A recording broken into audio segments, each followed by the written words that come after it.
Welcome to Psycho's Platters, everybody. Always powered by coffee each and every time.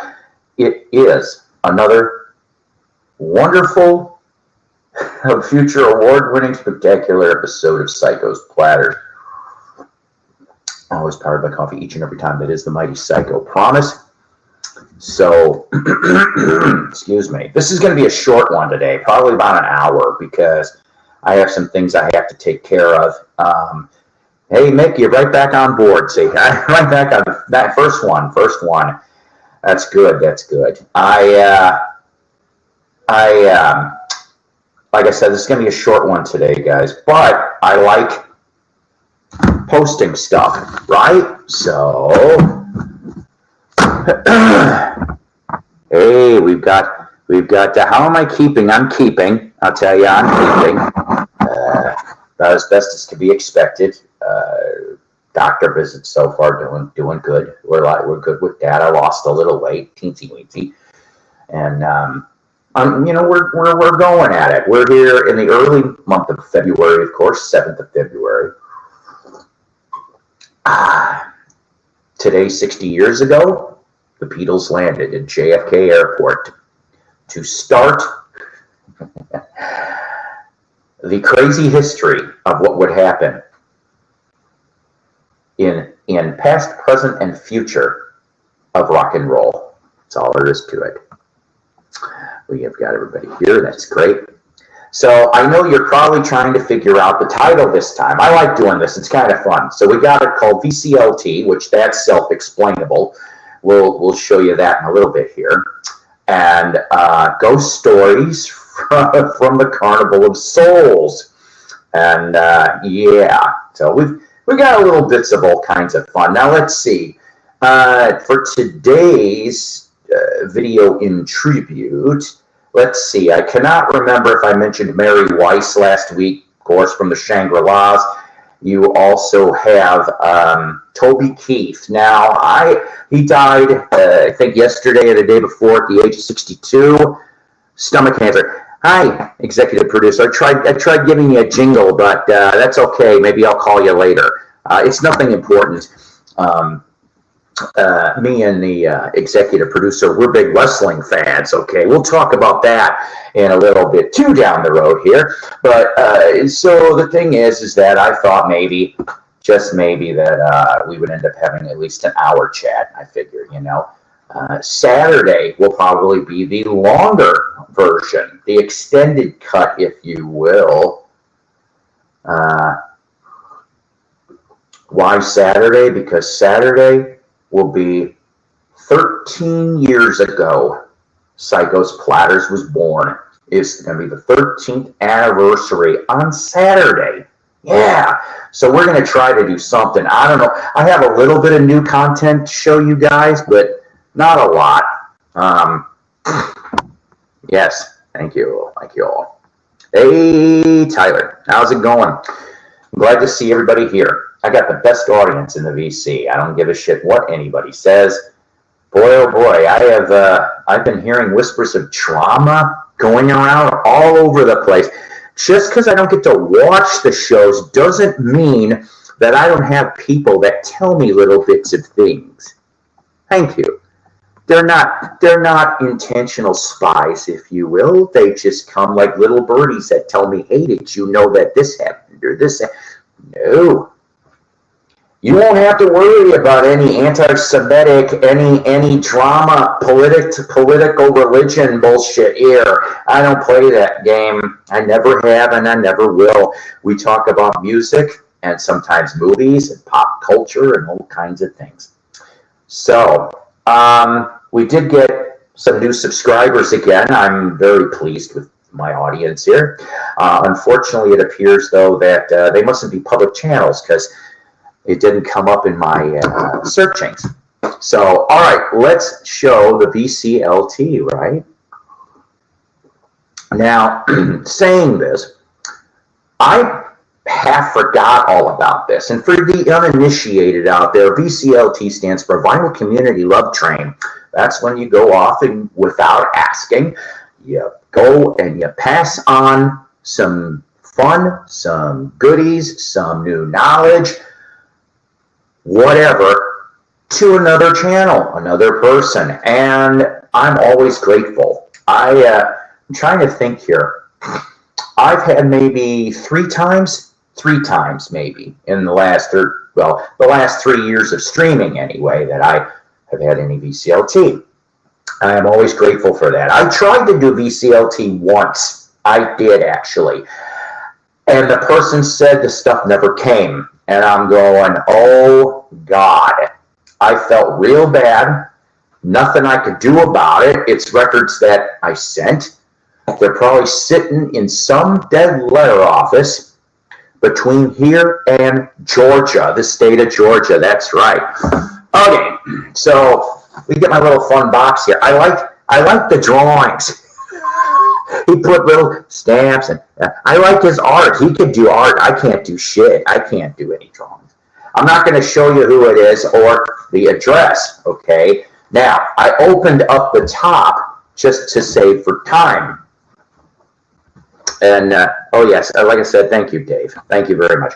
So we're going to find out what's in this box. Now, I have strict instructions not to mention the letter. So we're not going to mention the letter. But let's see what else is in here. This is from Scotty Dog. That I will say. So let's see. All right. Oh, what do I have?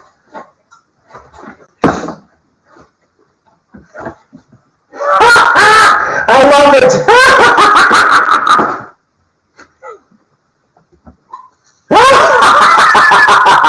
Yes. Yes. I love it. I love it. Whenever I go to maybe a concert or a record show, I'm gonna wear this, and I'll just go, look for me with the Mighty Psycho shirt, and they'll go, hey.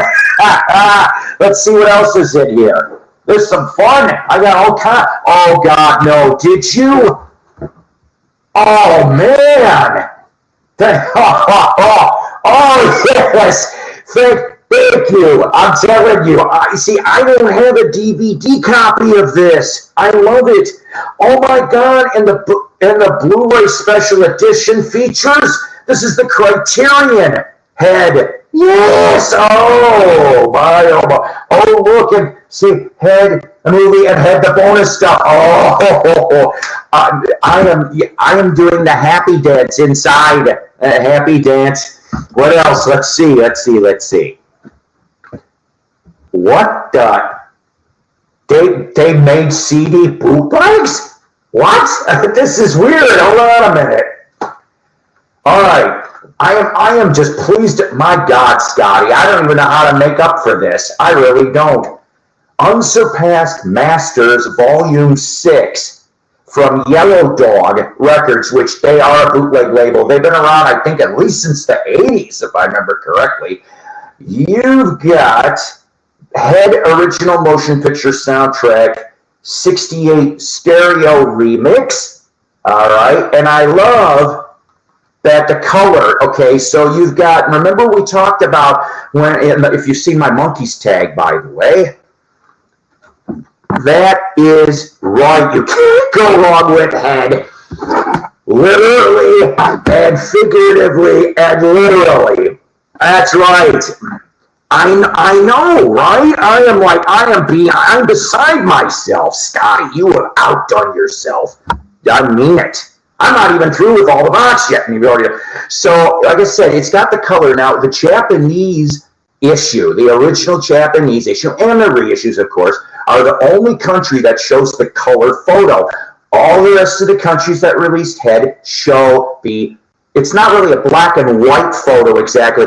It's kind of taken like a little like the back of Beatles' Revolver. If you get my drift, it's that kind of a style of photo. So, oh boy, hang on a minute. Psycho's going to need to put on his reading glasses. I'll admit, I actually still have 20/20 vision, but when it comes to the teensy-weensy, I'll admit it, I'm 56. So let's see. Of course, we've got the album, right? And then side one, side two. Then after that, you've got a couple had radio spots and TV spots. You've got vocal down mono remixes of every track that is on here, and others like Merry Go Round, St. Matthew. I love St. Matthew. That is like one of my favorite Nez songs, honestly. War Games is a stereo remix. Rosemarie, Carlisle Wheeling, Look Down, Come On In, Changes. These are all stereo remixes and edits. I didn't know there was 3-head TV spots. That'll be cool. And that's the dumb thing about that TV commercial. Not once do you get the word the Monkees in any of those TV spots. It's like, really? Whoever was PR for that campaign really fucked up. Dirty Diddy Diego Rehearsal Takes, Circle Sky album version stereo remix. And then let's see, we have some more. The Closing Ceremony and Porpoise Song alternate mix, stereo remix edit. Man, oh man. Let's see. I'm going to put these off to the side here. I love you guys. My God. What you guys. Oh, okay. What do we got? Oh, I didn't even know this existed. Yes, please. Thank you, Will. Glad to see you here too. Okay. Another one of my favorite bands. But I never knew that this existed. It's a boot. I'm guessing, because I do not see otherwise. Badfinger, Complete Ass. Now, it's in a neat little... I actually like these little things, okay? But, I mean, this is great. This is absolutely great. Oh, I love it. Obsolete for reference only. I'm telling you, I cannot wait to sink my teeth into it. No, that didn't sound right. I don't give a shit. Hey, yes, how you doing, Lisa? You know what? I hope you're having a great day. I really do. And you know what? I've seen those pictures, Lisa. You are gorgeous. You are absolutely gorgeous, Lisa. Don't ever forget that. One of the cutest in the VC. All right, let's see here. What else? We still have more.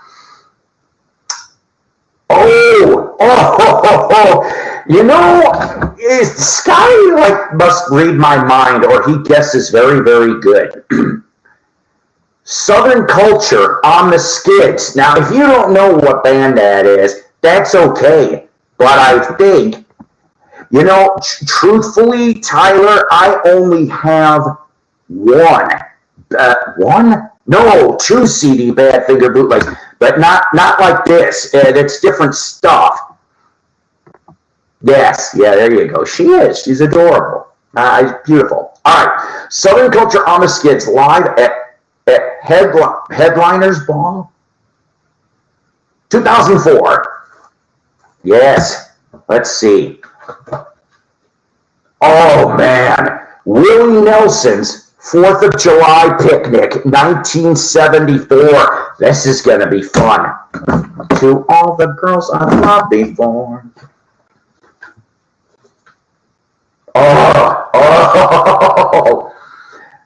Probably, truthfully, one of the last gigs, or at least the last tour, with the original classic standard lineup.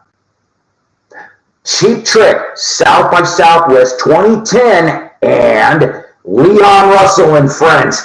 I'm telling you, you know how much, I got Cheap Trick to show you in a minute, but you also know how huge of a Leon Russell fan I am. Ooh, fun. Let's see. It says here, I don't know what the mark shows are. 1 through 6, disc 1 for Paul. Various acts, sometimes cringy. Oh, yes. Yes. This is going to be adorable. This is great. Mark episode 7, Slade at the BBC, and Cheap Trick Sessions. Edits. 1/17/2014. Yes. And lastly, oh, wait a minute. There is a little extra stuff, paper stuff. Not the letter, but hang on a minute. All right. Oh, I heard about this. I really did. I was almost going to pull the trigger and order this. Seriously, because I tripped on this in Goldmine. Cheap Trick at Rock Blast. Now, if you don't know what that is, that's fine. But it's an old school, if I remember, it's German television. Back in, I think it was around since the late 60s, Rock Blast was. I think they stopped in the early 80s, or did it keep going from then? So Germany, 1979, Uncut, and 1983 with John Brandt. That's right. We cannot forget John Brandt. He is also important in, oh, look at this. Cheap, okay, this is cool. A mimeograph of Cheap Trick zine for fans of Cheap Trick, of course. July, August 91. Oh, I like this. Look at that drawing. My God. To Paul, rock on, Scott Dog. I'm telling you, this is. I'm putting this on the wall. You know the wall I showed the video. This is going up there. And now I've heard of Belmo's beat leg news. Actually, I did. But here's a neat little look at that. Wow, you know, Scott, I don't even know how to repay you. This is too much. It's beautiful. I just thank you, okay? Seriously, this is all going to be, this is hours and hours and hours of enjoyment for the mighty Psycho. That's all it is to it. Kudos, sir, kudos. I told him I was going to be on here, but I said 8 o'clock Central, but that's because, like I said, I had to throw some things around schedule-wise, so. All right, let's see, hang on a minute. Oh, okay, I thought somebody was beeping me. All right, so that was the VCLT. Yes, thank you, Scotty Dog. You make Psycho a very happy Psycho. All right, so I do have like some CD finds. I'll show you that. Some of them were from today. Some of them were maybe 7 to 10 days ago. Today's finds, speaking of Cheap Trick, Standing on the Edge on CD. Yes, with John Brandt on bass. Here's the front, here's the back. This came out in '85. I remember, actually, what's really funny is that I just started college. Yeah, I went to college many, many moons ago, and the first time. And I remember getting this brand new and listening to this in like the first week or two of college. And Tonight It's You is really good. Little Sister. We got like the whole damn album is actually, in my opinion, pretty good. I'll tell you. Beats the Doctor. We won't go there. Very Best of the Doors, 2 CD edition. Now, this one here, of course, came from some type of promotional, and I know you guys have seen this CD before. I know you have. I kept the little tag that went with it. But, I mean, you've got yourself here a whole bunch of goodies, just a whole bunch. You know, you got nice little pictures here of Jim and the gang. You know, I've always liked the Doors.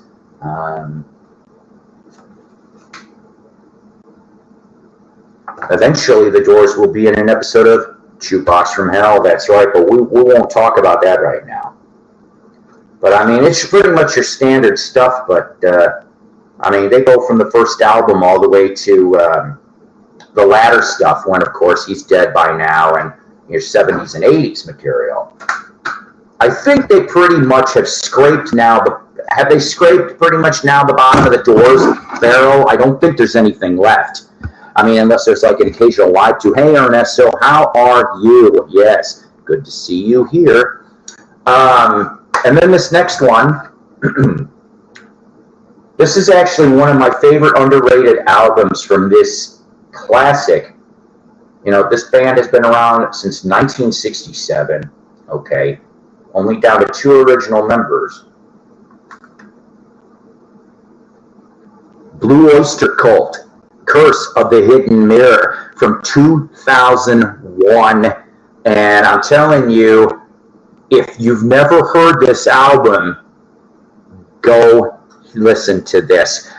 Dancing on Stilts is my favorite track probably off of there. Speaking of, so here's part of the title today, okay? Blue Oyster Cult is putting out a new album. Yeah, and it's going to be their final studio album. It's been announced. It's coming out next month, but the single is out today. You can listen on YouTube to So Supernatural. They're releasing it through Frontiers Records. And the thing is about this particular album, which is maybe going to perk up you BOC fans, even though, yes, there is only 2 original members left. And Alan Lanier, of course, rest in peace. And then we got the Bouchard brothers who were in from 67 to 82 and 86 respectively. I mean, I'm telling you, really good stuff. Just really, really, really good stuff. With the other voices. That's actually not the one that's going to be Jukebox. It's the one after that. Anyways, so what they're doing, though, it's called Ghost Stories. See what I did there? So you got Ghost Stories is the name of the new and final Blue Oyster Cult studio album. Now, what it mostly is, it was how do I want to call this? It's tracks pretty much that organically were created between 1978 and 83. So you've got stuff going back to Mirrors, all the way to about Revolution by Night, if you know your Blue Oyster Cult catalog. So obviously, you know, Eric and Buck are going to be on there, okay? Alan's going to be on there in little bits, I'm told. Albert Bouchard and Rick Downey will be on drums for those tracks, and Joe Bouchard is going to be bass, and believe it or not, So Supernatural, he's the one singing. Somebody went off and said that that's possibly a Revolution by Night outtake. I don't know.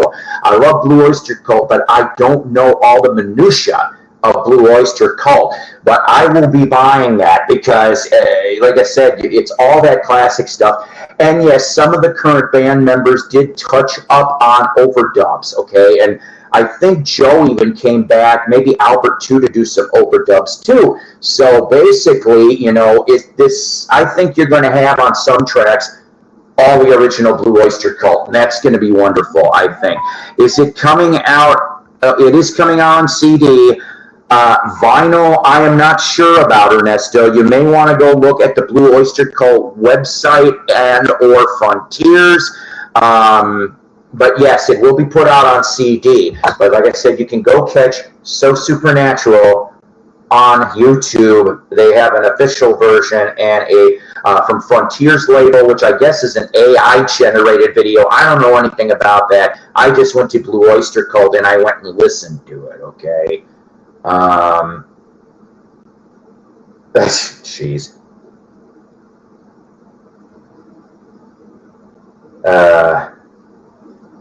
Sorry, hang on a minute.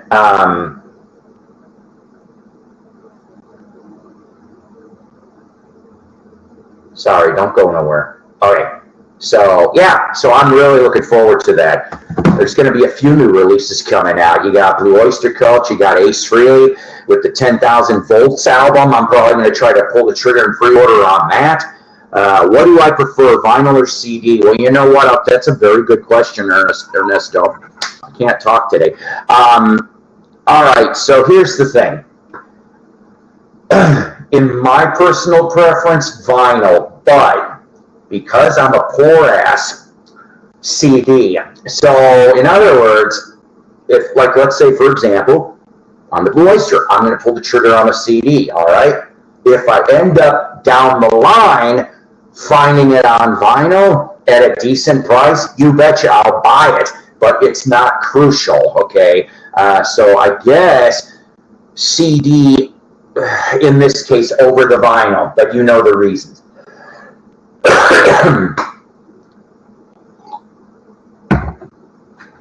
Have you listened to the new? No, I haven't. IO, right? Like IO is what it's called. Haven't had a chance to get that. That's another one. Yes, I do want to do a review. I love Peter Gabriel. Okay. I probably like his stuff from the first album to at least So and Us. I do love that stuff. He had a crackerjack band behind him. There's just some damn kick-ass songs in there, okay? There is. And yeah, I probably will be pulling the trigger on that. I'm just trying to get finances lined up. I've got some other things. I got to finish paying some bills, and then we're going to go from there. But yeah, I'm planning on getting that eventually. All right, what else? I don't have to, just two more here, okay? So, this album really isn't talked about very much in the early 90s from this classic 70s rock band. And in a way, you do have a reunion of sorts. You do.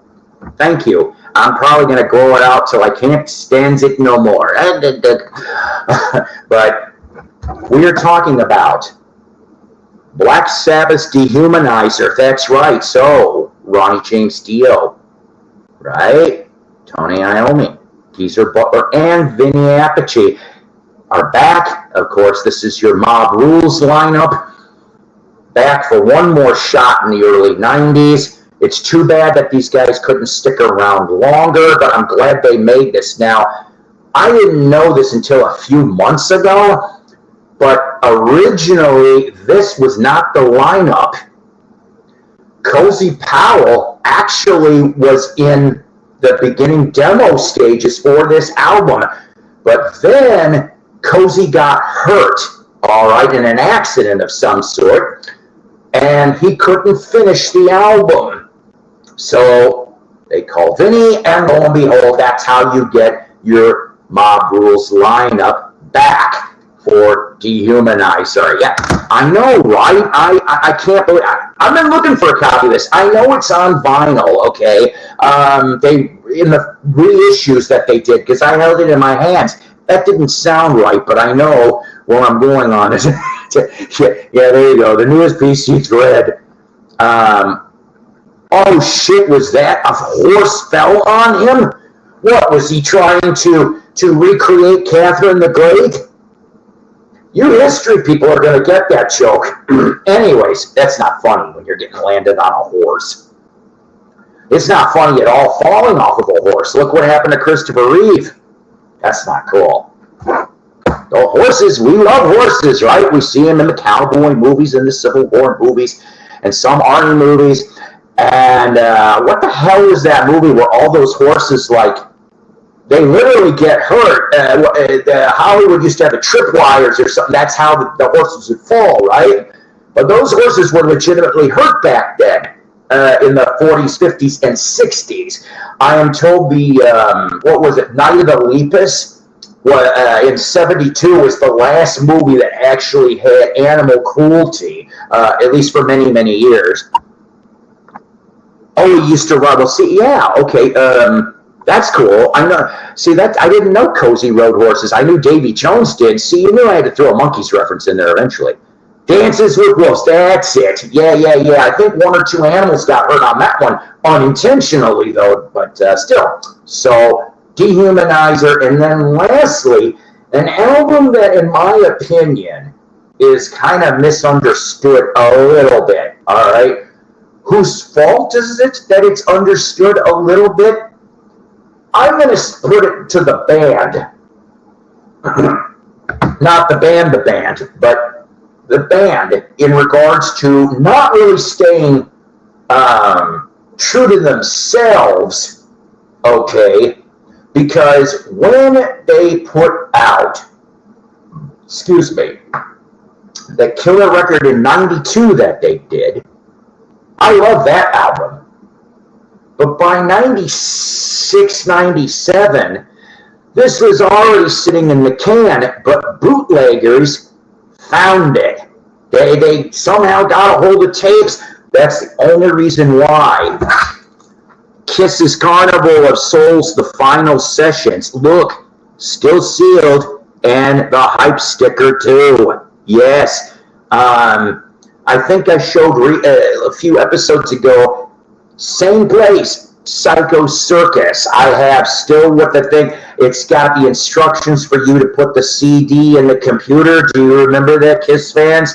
You put it in there and it would show videos or pictures or a website. But Carnival of Souls, you know, you're talking about obviously your last album here with your Gene, Paul, Bruce Kulick, and Eric Singer lineup. All right. Although Bruce does show up for Psycho Circus, I think on 2 tracks, if I'm right. I could be wrong on that. But here's the front, here's the back. Sorry for the glare. But I'll tell you this, and this is actually a promo hole in the back, okay, on this one. But they only ended up playing 1 track on the radio on this, and it was called Jungle. And now, the reason why I'm saying that this is kind of the band's fault in regards to why this record didn't do so good is because they were paying attention to the grunge movement, of course, which started, about 90, 91, 92, right? Revenge was a great record. I thought so anyway. And look, Vinnie Vincent co-wrote a couple songs back when Vinnie was in the sort of good graces, right? That album to me, Unholy, Domino, Spit, I love all that stuff. I do. And you know, and like I said, I think it's great stuff. Even the videos are a little cheesy, but the tunes were great. They were solid. They should have stayed that way, okay? But they didn't because they got scared, all right? And they tried to catch up with grunge, which, you know, when you're trying to catch up with a trend that you're not normally accustomed to, and this is any band, not just Kiss, this is why a band is supposed to kind of stay true to themselves, but yet like maybe a slow, what am I trying to say here? A slow, so that the band and the fans will still enjoy the music and it still sounds fresh. Does that make any sense? I don't know. I'm sorry. Yeah, you know what? That's funny. I did see that damn movie. Where did I see that thing? Offbeat Cinema out of Buffalo, New York. If you've got Retro TV, they've got the show Offbeat Cinema. I finally tried the Psycho Circus game. The controls are horrendous. I gave up, couldn't do it. Hey, you know what? I think I know what you're talking about. And was that? No, I'm confusing myself with Kiss Pinball, right? Probably. I have a copy of Kiss Pinball somewhere in a box. And then, well, when Psycho Circus came out, and I found this in a cutout bin. I wish I had all of it. I don't know where all of it is. I still have the glasses. I have the 3D glasses it came with. And I have the CD single, which was the only way that you were going to get the bonus track from Japan. From Ace. In Your Face. That's the only way in the United States you could get that legit. Was if you bought this thing. It had a video. It was a VHS. But the CD single was attached to it, and it was like dirt cheap. I think I only paid $2, and I'm like, oh hell, that's why I bought it. Was for the Ace single and the extra pair of 3D glasses. You could never have enough 3D or hang on a minute. We'll do SCTV for a minute.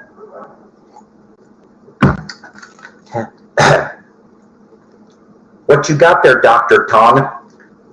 Why I've got the new Kiss CD.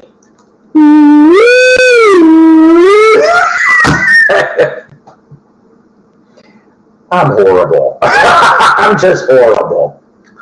So, yeah. That's all my finds. I don't have anything else for today, anyway. Wow, and I only took 35 minutes. Oh, boy. What the hell am I going to do? All right. Commercial. A quick commercial. Other than Valentine's Day, do you want to know what next Wednesday, the 14th, is? You've been asking. I've gotten, see, I can't say cards and letters because nobody really does that anymore. It's emails. I've gotten emails and private messages, but I have had the oral requests. I said oral. For the brand new season premiere of season 4 of Jukebox from Hell. Yes, Jukebox from Hell's coming back for a 4th season, ladies and gentlemen. Season 1 through 3 on reruns, courtesy of Psycho Splatter's YouTube channel. If you know what, if you missed an episode of Jukebox from Hell, there's 30 of them. Go look at one. If you're bored, go look at one. Go look at 2. Go look at a shitload. But I will say this. If you have a request for Jukebox from Hell, put it in any of the comments of any of the Jukebox from Hell videos, or even this video, okay? And I will put it in the magic handy-dandy request book. I already have 2 episodes requested that will be done. Both 70s bands is your hint. And so, yeah, so we will have Jukebox from Hell starting on Valentine's Day. Nothing says the gift of love from, oh boy, from the Mighty Psycho as Jukebox from Hell. See, now I have to come up with a Psycho's Platter shirt and a Jukebox from Hell shirt. That's what I want to do. I'm trying to come up with a design, you know. By the way, Psycho's Platters is trademarked, ladies and gentlemen.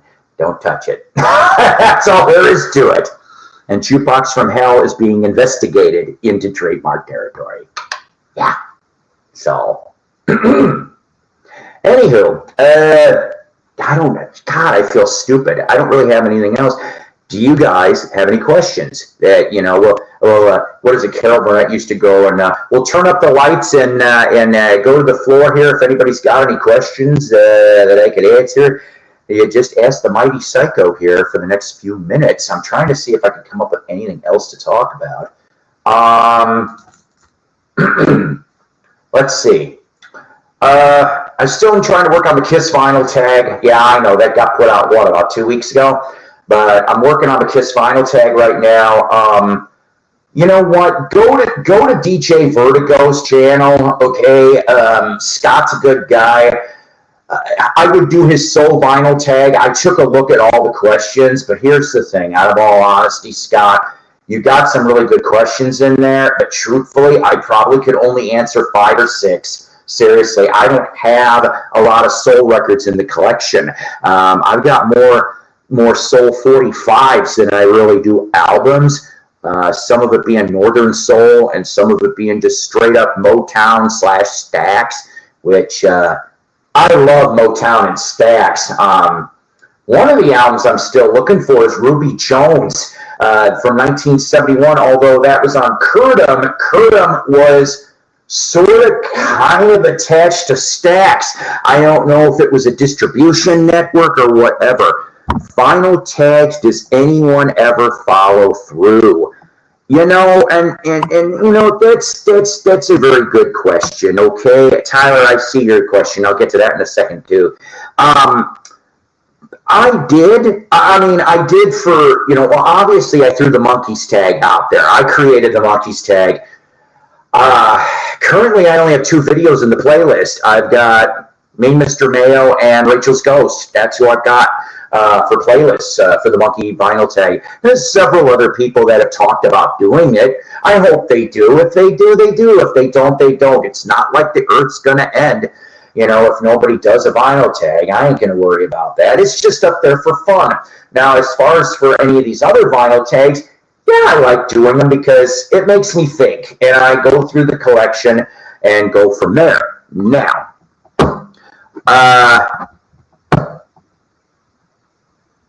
is that the album from 73 on Polydor? Am I right on this? Because I have never seen a copy of that. Now, Tyler, we're going to talk about this for a second. And Tyler, just say yes or no in the comments. Is that the one from 1973 where all that was left was Doug Yule, which you're stretching it on Velvet Underground by that point? Or am I wrong and Maureen Tucker is on some of that album? I don't know. I've heard different stories on this, but I know that Doug Yule, who he replaced Sterling Morrison, I think it was what, 69-70? Am I right? For Loaded? I don't have them in front of me right now. Okay, we already.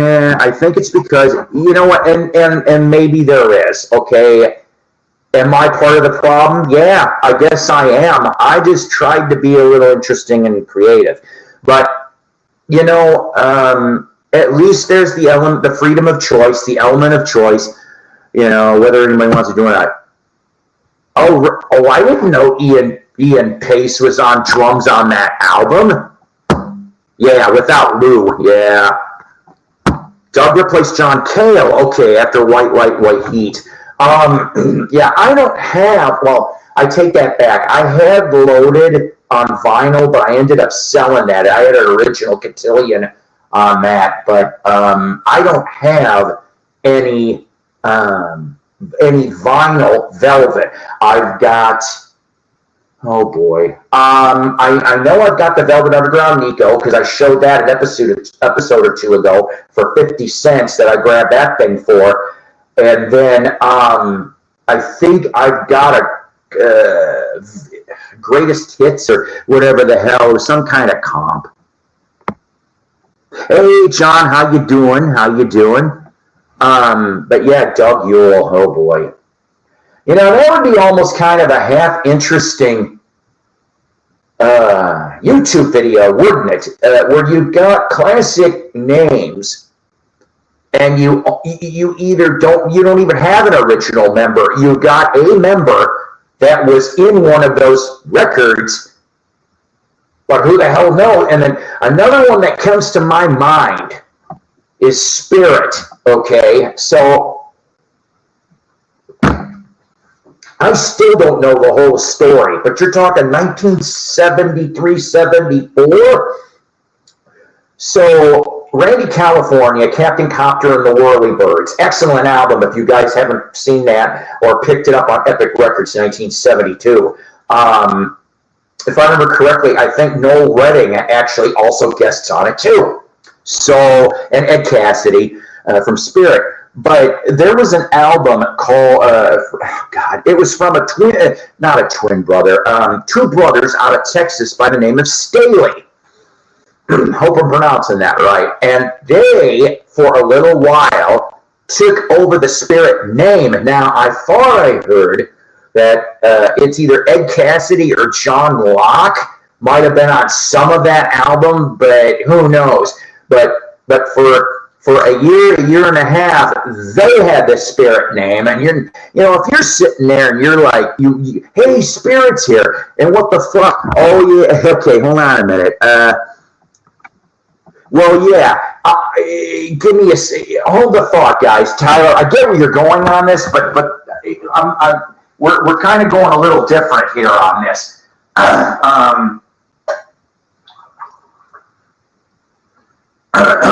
Excuse me. I'm not sick, but for some reason, I just have to keep clearing my throat every 2 seconds today, it seems.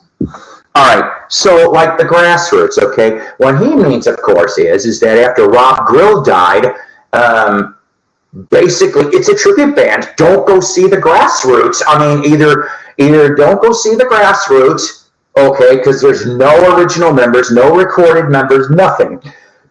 Or if it's cheap, free at a county fair, go see them then. But I won't spend money on a tribute band. I won't do it. Don't go see Foreigner either. Not Lou Graham. Mick Jones, I am told, is not on that tour. He's not there. So don't do it. Paul Revere and the Raiders, yeah. And the thing, though, about that, okay, is that with Paul, now, I love them. I'm not as big of a fan as Ronnie Dark is, okay? He is the biggest Paul Revere and the Raider fan that I know. His love for that band is about as much as how I love the Monkees. It's that kind of fanatic, okay? And there's nothing wrong with being a fanatic.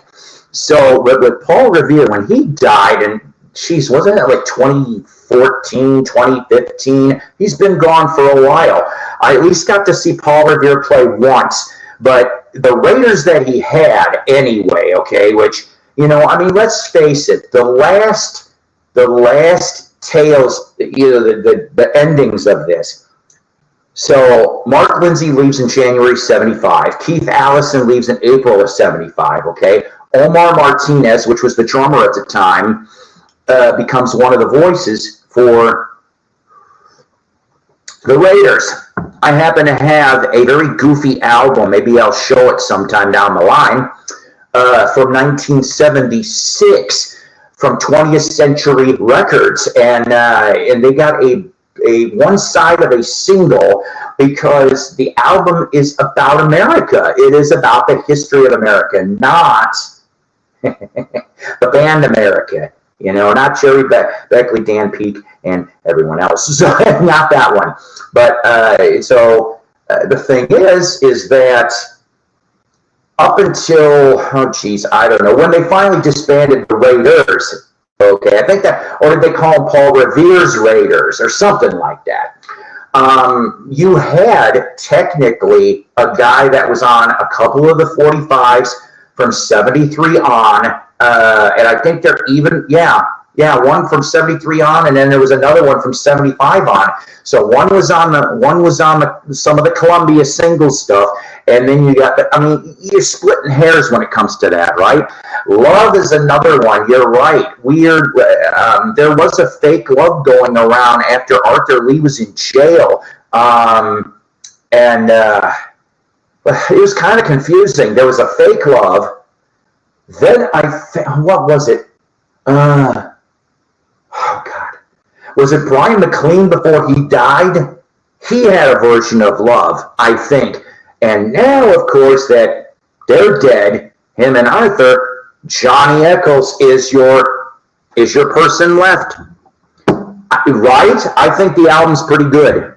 Oh no, I didn't think you meant maliciously at all. Actually, oh God, but guess who?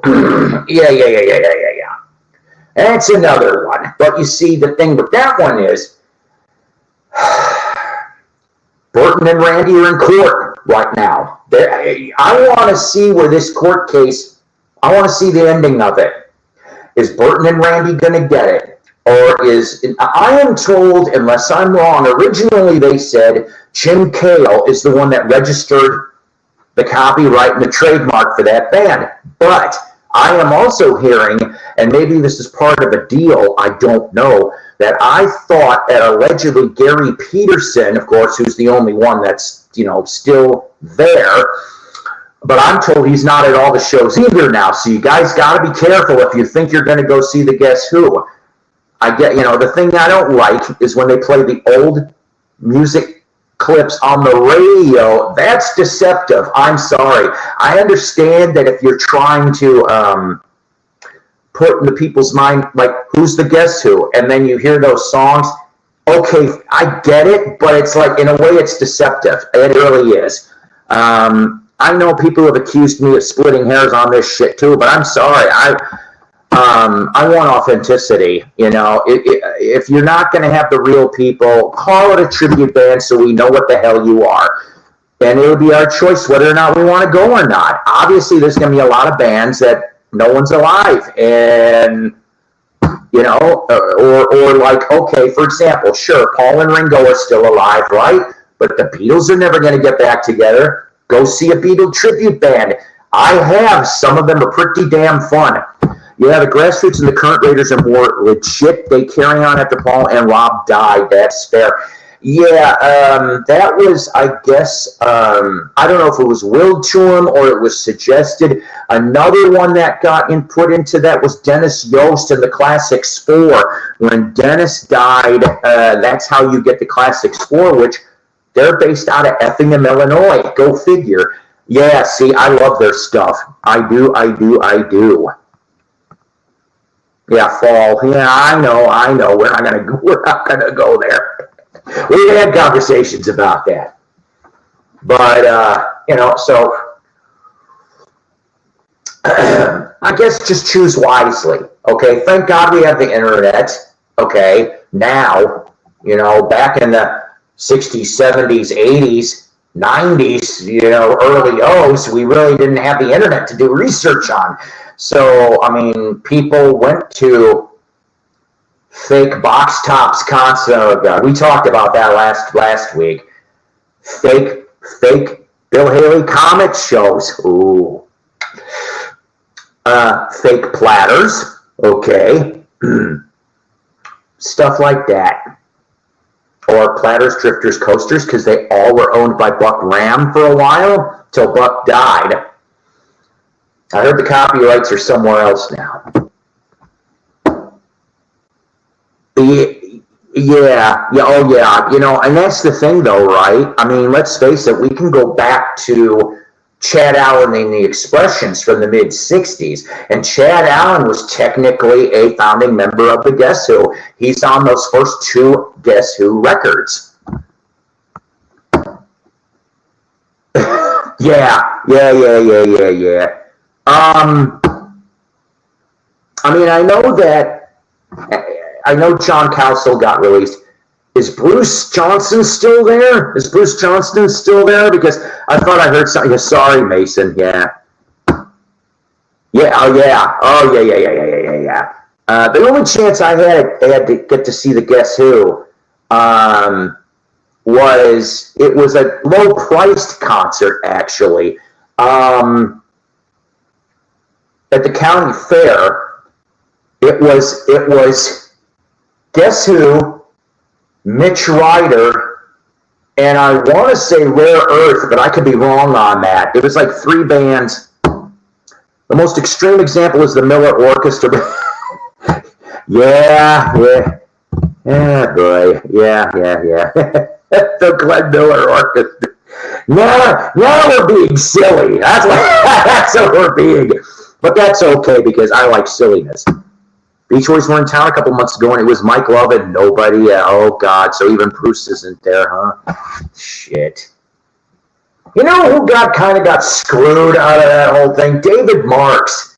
I kind of have sympathy for David Marks. He's still alive. He's got a biography, but it's out of print. It's called The Lost Beach Boy. I tried to go look up his official website, but like he hasn't put an entry in a couple years. Yep. And like I said, Gary, I am told, is sometimes there, sometimes not. I don't know how long that's going to go. I'll tell you what I thought was slightly creative. I mean, slightly.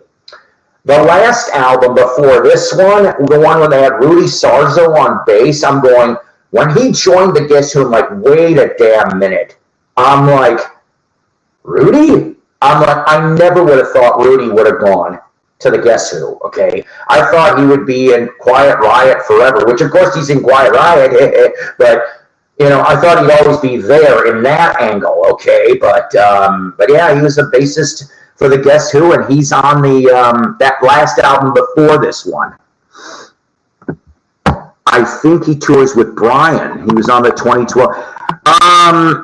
Well, Tyler, I think you're partially right, because I do remember he was on a Brian tour, I think with Al, and then if Brian even tours anymore, I don't know if he does.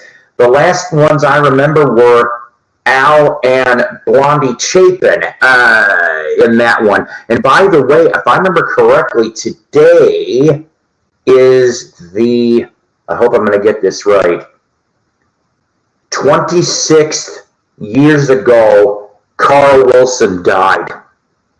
26 years ago. And time before that, when it was David or something. Oh, I know who you're talking about, I think. Was that the one that, late 70s?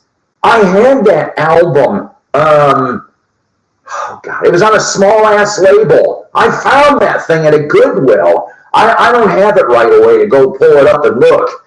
But it had a minor hit, I think, from Canada. It never charted here in the U.S., But was it yesterday? All right. Sorry. What the hell? I'm just dumb. It's hard to keep dates in my own life, let alone other people's. And so the thing is about that, though. Back to the grassroots, though. I'll tell you what I found, and this album is not that easy to find. If I find it, I'll pull it up the next time. I found the one on Capitol Records, the last major. Well, okay, that's not true because he went to MCA, I think. Rob Grill did, but that was the solo album, right? It wasn't grassroots. It was Rob Grill. But 1974 with Mamacita, that was like the last single that ever charted for him. Was that? I'm actually looking for Rob Grill's solo album because I'm told several different members of Fleetwood Mac back him on some of that. I want to say Lindsey Buckingham and Mick Fleetwood, I think, do. Time flies. The self-titled one. We talking about grassroots here? I got 75. Okay, yeah. There's a grainy color clip from American Bandstand where they're doing Mamacita, and I think it's edited because there's a verse in there that was minorly controversial or something, or like a line or two or something. I have to go listen to my copy and find out. I know I have it as a 45. Haven Records, that's it. It was a Capitol offshoot, Haven Records. If I remember correctly, isn't that the same label that the Righteous Brothers were on for Rock and Roll Band, which I love that song. Oh, you got Rob's autograph, huh? Was he nice? I thought I heard it depended on what day you caught him. Was he giving Temptation eyes? Was it sooner or later? No, I'm not going to go more puns. Like I said, the only member of the grassroots I ever met was Creed Bratton, and I got him to sign one of the albums he was prominently on, and then I have him.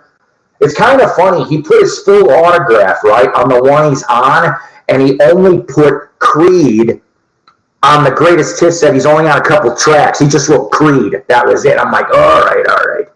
I don't think he was a big fan of that album. He did a benefit here a few years ago. That's cool. Oh, wow. All right. Yeah, I still think I would have liked that.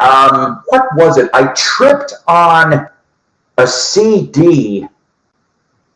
I mean, it was originally released on an album, but somebody cranked it on CD, I think. The 1978 on Gusto, oh boy, which that was what? Gusto was a Starday offshoot or some shit. Gusto was one of those trucker stop labels when you'd go and buy shit. I remember, I've been to a couple truck stops, and if you found those Starday and Gusto, whatever the fuck it's called, albums on cassette, you'd see. Because what trucker's going to have a vinyl phonograph? A very demented one does. It'd skip all over the place. But with that one, it's Rob Grill, and I think Dennis Provisor, at least, and then some other new people. Excuse me. I triggered all my grassroots albums after the one with Heaven Knows. They just weren't particularly interesting. The first three of it, that's true. Combining two groups we're discussing. Love was originally called the group. That's right. You're right.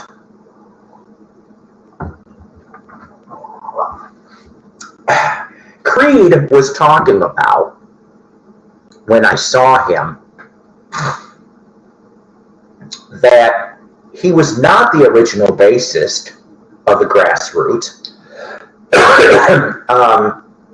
Because the first single, Where Were You When I Needed You, which I love that song, but I'm sorry, I cannot remember the dude's name. He had an Asian last name, but people really crowed about this guy. They said this guy was a great musician, and I heard he sang a version, like several different versions of this. P.F. Sloan, I heard, sang a version. Then they cut it again, and the bass player dude sang that. And then that's what Creed was saying, was like, he's not on those versions, but he's on everything else after that. And he said, Live for Today, there was one verse that he hated because it sounded so gay. That was his words, not mine. I think you could figure out the lyrics. Arthur turned that label down, and when he chose Elektra, they stole the name. Now, God. Somebody talked about False Start the other day, which I need to find that album. I only have, and one of these days I'll drag it out for you guys, I only have one Love album. I only ever found one Love album. And it's the first one. I have a mono copy. Yeah, I found it at an estate sale in Illinois many, many moons ago for $1. Okay? Clean as a, yes. And I'm very proud to have it. It looks beautiful. But that's the only Love album I got. Now, I know in an antique mall across town, they have Love Live, which, if I remember correctly, late 70s RSO label. I could be wrong on that. Because I know that Love was, for a little while, was it Reel to Reel? It was released on RSO, and I don't know who besides Arthur Lee was in that lineup. But what I'm getting at with the False Start bit is that even though one song, only one, has got Jimi Hendrix, I am told, I remember hearing this, and I remember reading this somewhere, and I'm sorry I don't have the source, that he recorded with Love for enough for one side of an album. So where's the rest of those tracks? Right. Yeah. No, I get what you're saying. I'm just saying after that.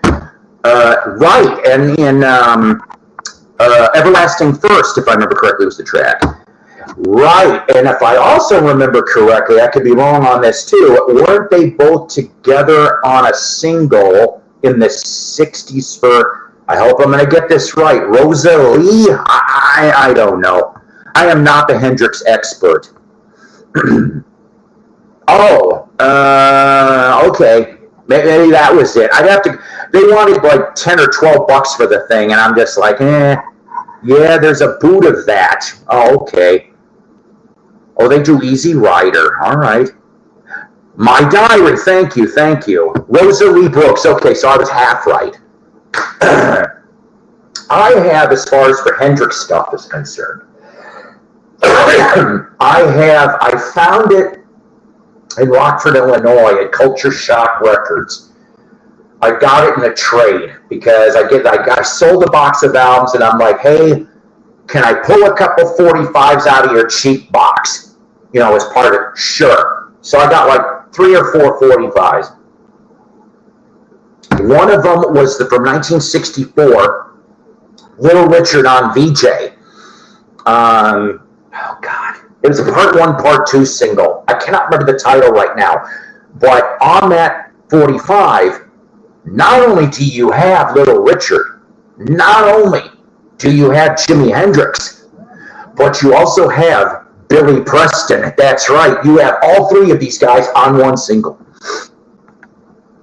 Oh, okay. I know what you're talking about now. I only ever saw that once. I never saw it in person. I saw it in like a gold mine ad for Rhino many, many years ago. That's the only reason why I knew it existed. But I want that Love picture disc. Awesome. I'm a good sucker for Rhino stuff, okay? When I go back to my honey hole in Missouri, there is a picture disc that the guy had from Rhino from the last time I was there. I hope he's still got it because I think I've got enough stuff to trade. And I know you guys are going to roll your eyes on this, but you know what? I love the picture disc, and I didn't have the money, okay? He wasn't asking ridiculous amount, but yeah, it was more than what I had in my wallet.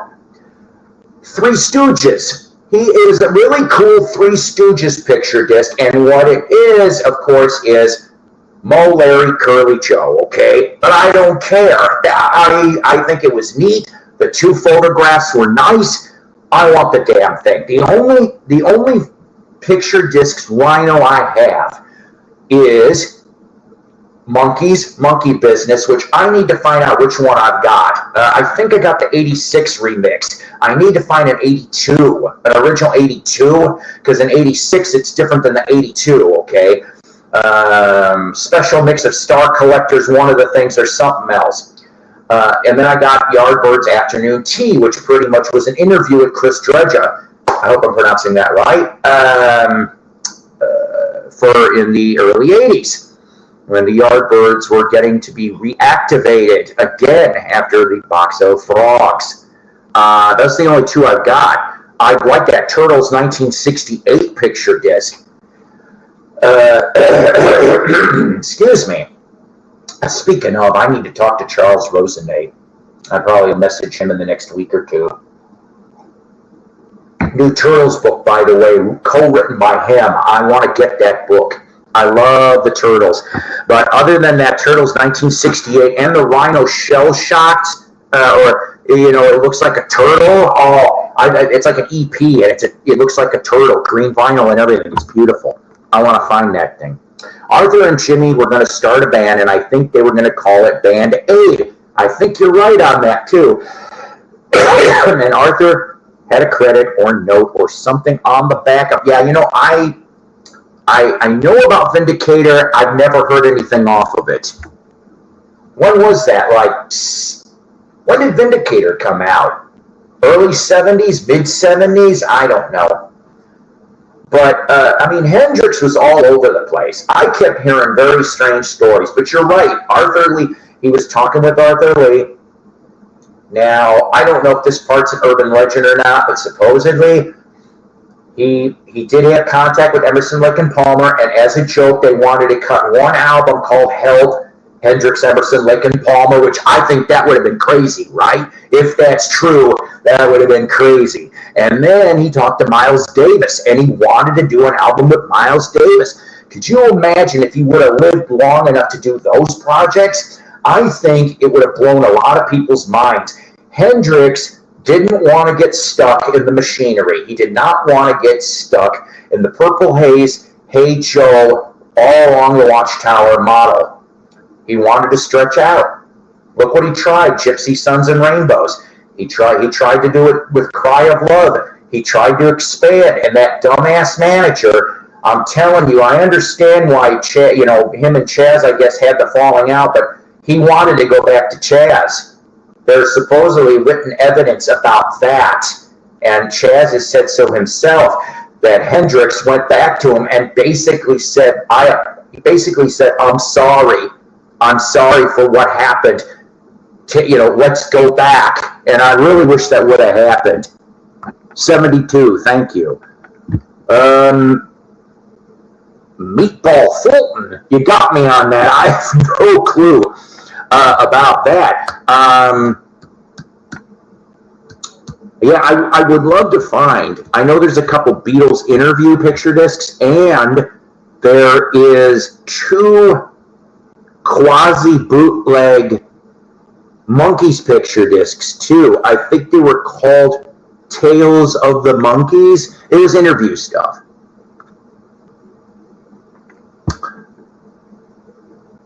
Ah, okay. I didn't know anything about that. Wow, that's something else. What was it? I found at the record store down here, my executive producer loves Frank Zappa, okay? And I ended up finding it was this 4-pack, I think it was from the late 80s, I think. They were all interviews, but it was 4 7-inch picture discs in polysleeve, and I traded for it. She didn't even know I was going to get that thing. Ta-da! And I'm like, this beautiful looking picture discs. They were. But yeah, so fun stuff. Yeah, see, you know, in my collection, well, not now. My first Beatle collection, oh my God, I wish I had my first Beatle collection. I had the first Ed Rudy American Tour album 1. It was a legit, because that one was counterfeited too, go figure. I have a Beatle Decca Audition. See, yeah, oh, it doesn't have all the songs. The second disc was an interview cycle with the Beatles after with Ringo. That's a strange sounding thing. I almost would be curious to know what that is. That's all good. Yeah, you know what? I remember when that Decca, it was like 20th anniversary, so 82, right? When they tried to legitimately release the Decca stuff. And Pete Best had something to do with it, okay? And it was a 3-picture disc thingamajig. It was a special edition. That thing was costly. I wanted that damn thing because something about Pete Best autographed the 3rd disc, because I think part of it was an interview with him, and then there was something else. But I cannot remember what the hell that set was called. I don't think it was Like Dreamers Do. I can't remember. But it was, like I said, it was a 3-picture disc, and I wanted that for the longest time. And I still do. You know, I love the Beatles. I'll always love the Beatles. I'll tell you one that zipped past my radar. Now, I don't watch the Grammys. I haven't watched the Grammys since the 80s, okay? No, I take that back. Early 90s, I think, was the last time I looked.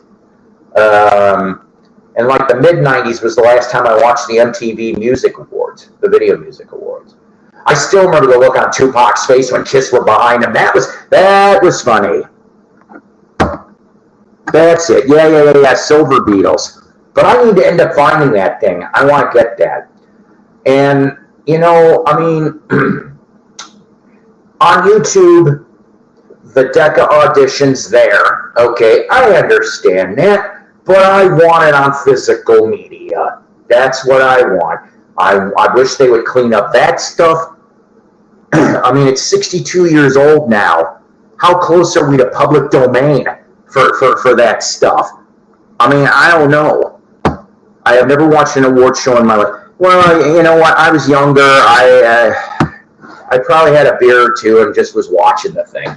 But like I said, I haven't watched since the mid-90s because to me, it all turned into shit after that, at least in my opinion. But yeah, so... Oh, there you go. Okay. See, yeah, okay, so I was kind of right. See, my memory gets weird. But yeah, so eventually, I mean, obviously, you know, you can't take it with you, but it's just shit I want to find, you know, over the next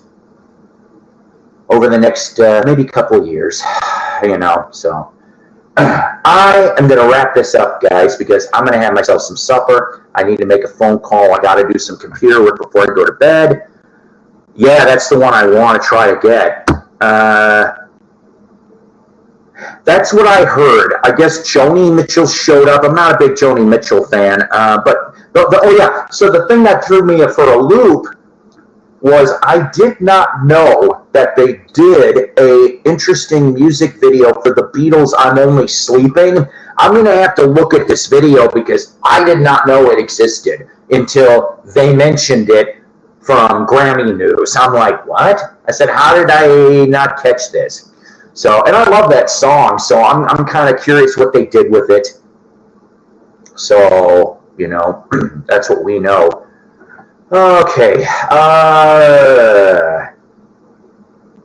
What do I want to say before I get out of here? Oh, yeah, and another thing, too. If you are a Badfinger fan, there is a new Pete Ham CD coming out. Yeah, Dan I hope I'm pronouncing this right. Dan Montevina's last project while he was alive. He was working on this. It is most of it, 2/3 of the CD is unreleased demos from 66 to 72. and I will be pulling the trigger on that very soon. I am still looking for, there was one that was Pete Ham years ago, I think Golders Green or something, I think it was called, and I'm looking for the Rod Evans Tom Roach CD too. Those seem to be pretty damn difficult to find. The only one Badfinger-wise that I am proud to have, and let's just say I got lucky, okay, was finding on CD the 2000 release of Head First on Snapper Records from the UK. I've got that. It's a rough mix. Okay, I don't know if the masters, I thought I heard the masters are still in the Warner Vault. This was a rough mix from, his last name was McDonald, and that's what they gleaned that album from, was the rough mix, all right? That needs to go on vinyl. I want to hear that, and from what I'm told, and I could be wrong on this, they found maybe one or two more demos or snippets of stuff attached to that sessions, and I want to hear that too. Thank you. Golders Green, 7 Park Avenue, and Keyhole Street demos. But like I said, this new CD from Pete, 2/3 of it, I'm told, has never been heard by the public before. So I am excited about that, because Pete Ham was a fucking genius. And, God, I hope Stan Polly's in hell, okay? I don't wish that on too many people, but I hope, it was him. It was him that caused Pete and Tom the ridiculousness of everything.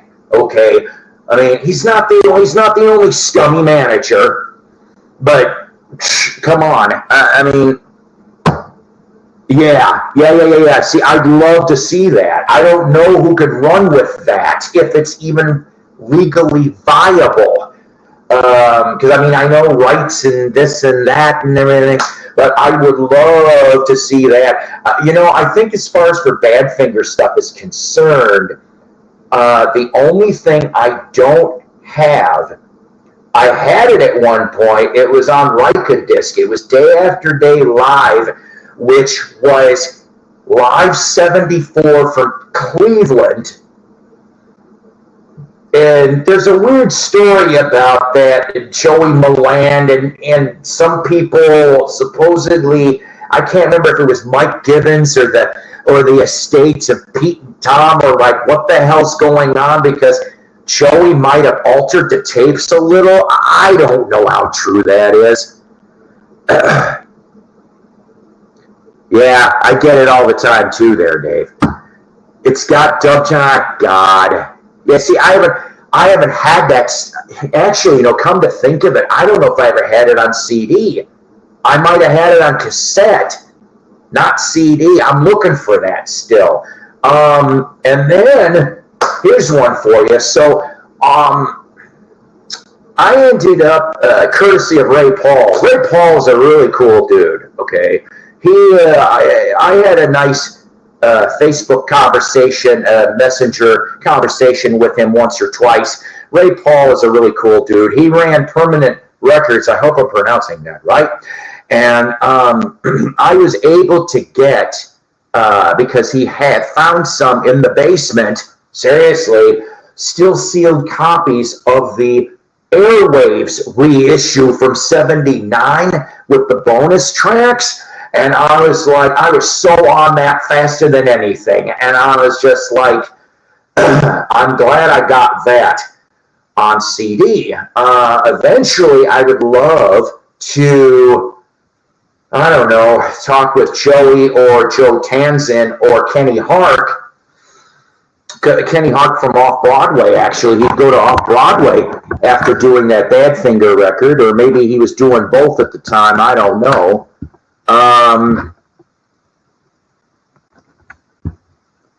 Yes. Shock Theater? I think it was called. God. You know what? The music was great, but that fucking, I can't remember what he was, Toulouse No Net. That was his damn name. I wanted to choke Toulouse Nodek. Since you're a Chicagoland guy, I'll ask you about the Buckinghams. Knew the hits, but was surprised how much I enjoyed portraits. And you know what? And I am so glad that you tripped on that stuff, okay?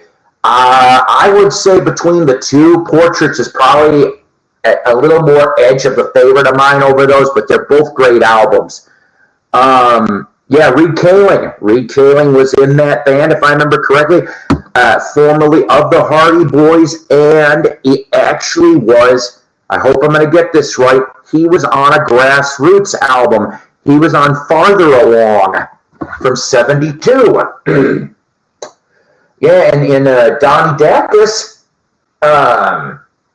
was in the band too for a little while. I don't know if he was on that Milwaukee stuff, but he, of course, came from Chicago. Let's see if I'm going to get this right. I think Reed Kaling was also in a band in the mid to late 60s called Michael and the Messengers. I've got a 45 on USA Records. So, yeah, Reed's been around all over the damn place. And I can't remember if Tony Kaye is on that Milwaukee stuff. But what I was getting, yeah, I know, right? Spit on his grave, that bastard. Yeah, they are underrated. I would get every one of those Columbia albums. And get USA Kind of a Drag, because that's cool, too. I'll tell you this, speaking of Buckingham's really quick before I lose the point in my brain. I had the pleasure of meeting Nick Fortuna and Carl Gimmeries, I hope I'm pronouncing that right, and I actually got to speak to, on the phone back when I was a teenager in the early 80s, Dennis Mikolas, a.k.a. Dennis Mikolai. That was his name. He was the keyboard player, original keyboard player on Kind of a Drag, and then he got let go and Marty Greb came in for the rest of the 60s run. Also, John Poulos, of course, who was the drummer, I did not know he lived in Crystal Lake. That was the town I lived in all through the 70s. If I knew, and I found out after the fact where John lived, like the subdivision he lived, if I would have known that, I would have tried to have gone and tortured John Poulos before he died. If I remember correctly, I think he died of a drug overdose in the summer of 80, which that's why you haven't heard of him. But yeah, so Dennis, unfortunately, oh God, I guess just look it up. Look up the story with him and former WWF wrestler Adam Bomb. And I said Bomb, but I only, because it was in the name, YouTube police, don't take me down. It was also the name of a rock band too, so shush. But look that up. It had to do with Arizona. It's a very messy story from a few years ago. Yeah, Nick and Carl are still in the band. Oh God, who came back? He was in Paul Revere and the Raiders with Paul for a bunch of years. Damn it. Because he was with the Buckinghams in the 80s. He's on that Matter of Time album from 85. Most people don't know that they actually did do another album. On that album, you got 3 original members because Dennis Stefano is with them, but he's in Vegas. He does Bobby Darin tribute, and he also sometimes goes on tour. That's right. That was in the Suicide Note. You are right. But before I forget, so the only one that hasn't been put out on CD, to my knowledge, all right, was 1981's, 81, 82, Say No More. And I heard the weird story about why, unless the masters have been found, I think somebody tried to do a CD reissue many years ago, but it was a straight vinyl rip, which I'm going, well, you know, I'm not a big fan of that kind of stuff, okay? But if you want to get it in that format, I guess get it that way. But I think I actually asked Ray Paul about that story too, and there was, I can't really remember all the details enough that I'm going to get into it. But I really wish they would find those damn master tapes. They've got to be somewhere. They've got to be somewhere. And I am also I remember it from the book, Day After Day from Dan. they started writing because there was a 2-album deal through Radio Records, okay? So they had half of an album, half of the second album, I'm led to believe, completed. And then Radio Records shut down, and that was the end of it. So you have another half an album unreleased, Tom, Joey, and that lineup from 82, 83. Yes, I haven't seen the appearance, but let me show you something since you're on here. I picked this up. I showed this a couple episodes back, but I finally picked this up. So I cannot wait. I have not had a chance to listen to. I also have the other side. I have that LP too, both on Ode Records, Lou Adler's label. It's all right, buddy. Press on. That's the way it is. Press on. Good to see you anyway. Crying Shames, I'm telling you, Crying Shames didn't do enough material. They're still around, 2 original members, Hook and, Tom Duty. I hope I'm pronouncing that right. But Hook and Tom Duty are still the original members. And I have a band signed. I found it for $5. Couldn't believe it. A band signed from back in the day, Scratching the Sky. Yeah. So I have that with that lineup. Love the version of I'm a Loser on that. Sounds like Neil Young, not what I was expecting. You betcha. You betcha on that. So, all right, ladies and gentlemen.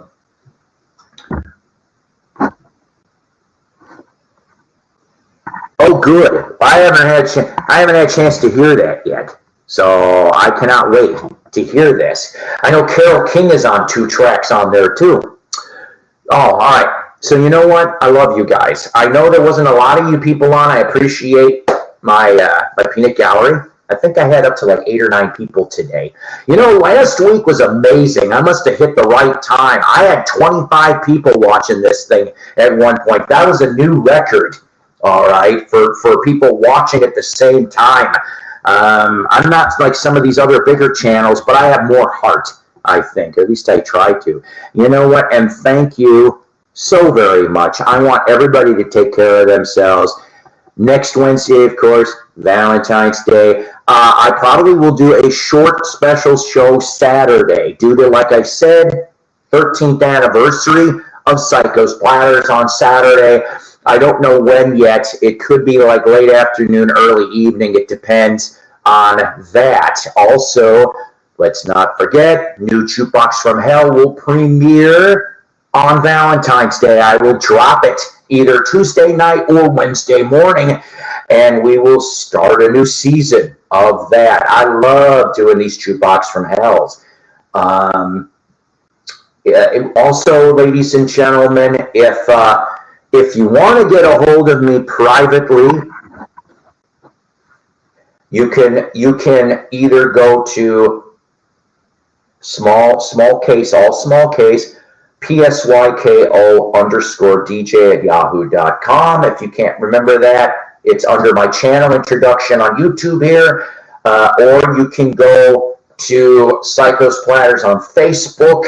I try to check my messages over there, but mostly it's under me, Paul Pease, most of the time. But either of those, if you want to reach out to me for anything whatsoever, if I can help, great. If not, I understand that too.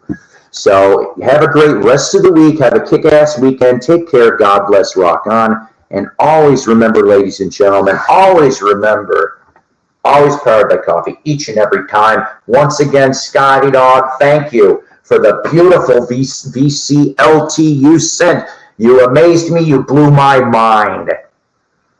It's not often that I get my mind blown. All right. I love you guys. God, do I ever. All right. Have a good one, guys. Have a good one.